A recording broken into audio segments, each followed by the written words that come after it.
All right, everybody. So we have some updates to that drama, that oopsie that happened with Friendly Neighborhood Spider-Man. If you don't remember, quick recap on that. I think like 2 days, maybe less than that, before the show was to air, like the first episode was going to come out. We talked about it on the Nerdcast. The Peter Parker actor, there was a quote that came out that he said that he was worried the show was going to be too woke, but that it wasn't.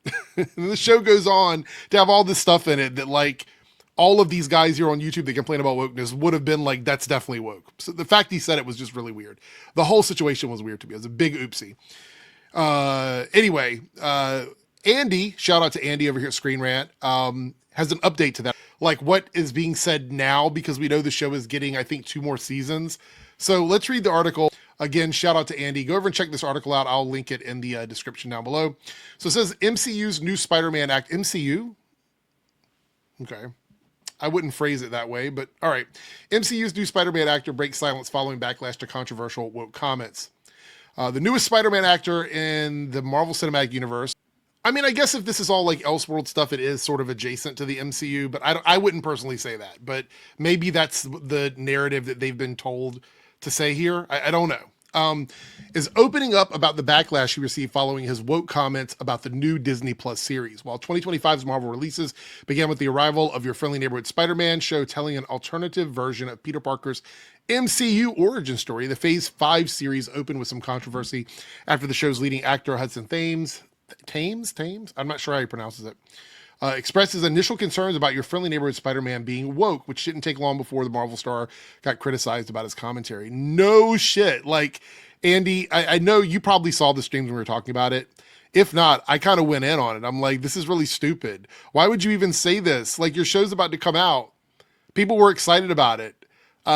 Making that comment when a bunch of the people that were supporting this are the people who the anti-woke crowd doesn't like. It seemed like a weird thing to do. A big mistake, in my opinion.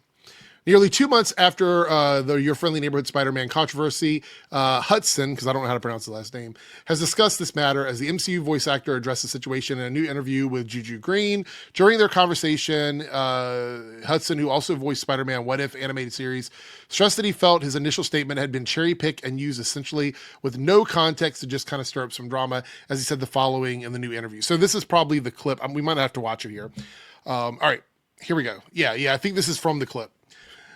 So obviously something that I said was cherry picked and used essentially with no context to just kind of stir up some drama. Well, you should have never really said anything about woke. I feel like when you go into these projects, just take that word out of your vocabulary. It's just not a word to use when you are someone attached to a project. If you're going to say, like, I was worried that it was going to be woke, like don't do that. Like, that's just don't. This is advice to anybody going into these projects. We're talking about the little period of time before the show came out, and I was noticing a lot of comments online that I was getting that was either people being nervous or expressing concern that the show was using topics of diversity and equality in an inauthentic or disingenuous way. So those words that you're using, those are fine, but you kind of like rolled it into woke, and that's where people were concerned, was because only someone who uses that word in that context would have used it the way you did. That's just the truth of it. It made me defensive, like I wanted to kind of defend our show a little bit, and it was such a poor choice of words. My point was that our show doesn't have to do that, and it doesn't have to pull any tricks. That's still not good. That's still feeding into that. You're saying that our show doesn't have to do that. What is that? You just said diversity, equality above this. If you're saying that, it makes me think that you still consider those things to be the negative stuff. Doesn't have to pull any tricks. What tricks? Like including different voices, including equality and diversity. Like, are those the things that you're excuse me, I just hit the table. Back to this. Are those the things that you're talking about? Because those aren't tricks, man. They're not. They're just not. Jeff did such a brilliant job, in my opinion, of writing what he knew. Equality and diversity was already baked into the story he wrote, and nothing felt forced. Well, that's another narrative. It didn't feel forced. Look, I'm going to be honest with you guys, and I've said this before. I've clarified this before on my stance using the word forced in this regard. People will argue with me, and I'm pretty sure there's going to be people in the comments that push back on this a little bit. When something is included in a story that has diversity in it, it's never forced. It's never forced. The only reason you would use that word is if you believe that it doesn't belong there. Okay? That's not the right phrase to use. It's not the right word to use when you're talking about that kind of stuff. You never say forced. Now, you could definitely say disingenuous. You could definitely say that it needed a more authentic feel to it. But to say forced, that is a term that I would not use in context to any sort of diversity in stories. I just wouldn't. He said, nothing felt forced, I suppose. So I was really just trying to compliment the grace in which that all plays out in the show. And ironically, it's what attracted me to the show so much in the first place. Okay, I mean, fine. I don't feel like this is a really good response. I don't. I feel like that's still sort of towing the line a little bit. I still feel like that's going there. I don't feel like that's you clarifying anything.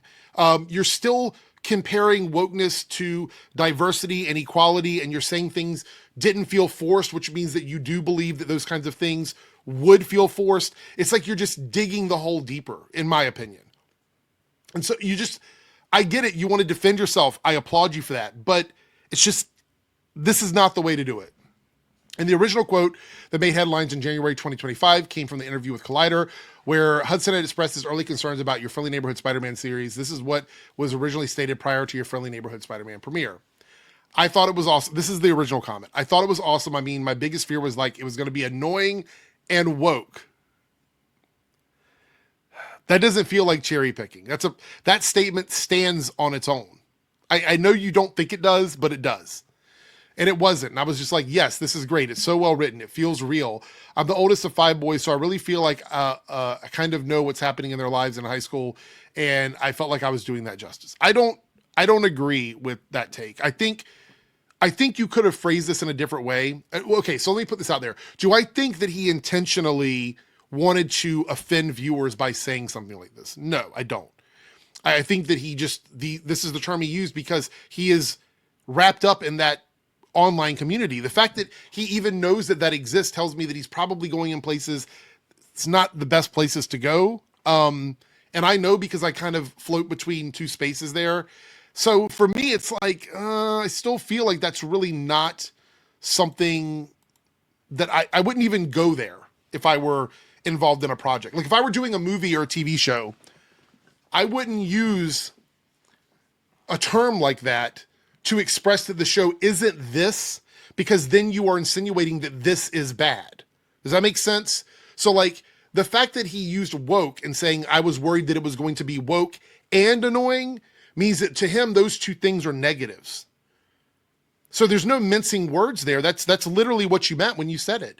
So if you believe that like diversity, equality, inclusivity, if you think all of those things are negatives, then that statement stands on its own. And then when you provided more context, used forced, you said that it didn't feel like that. And again, that just doubles down on the problematic way you phrased it in the first place.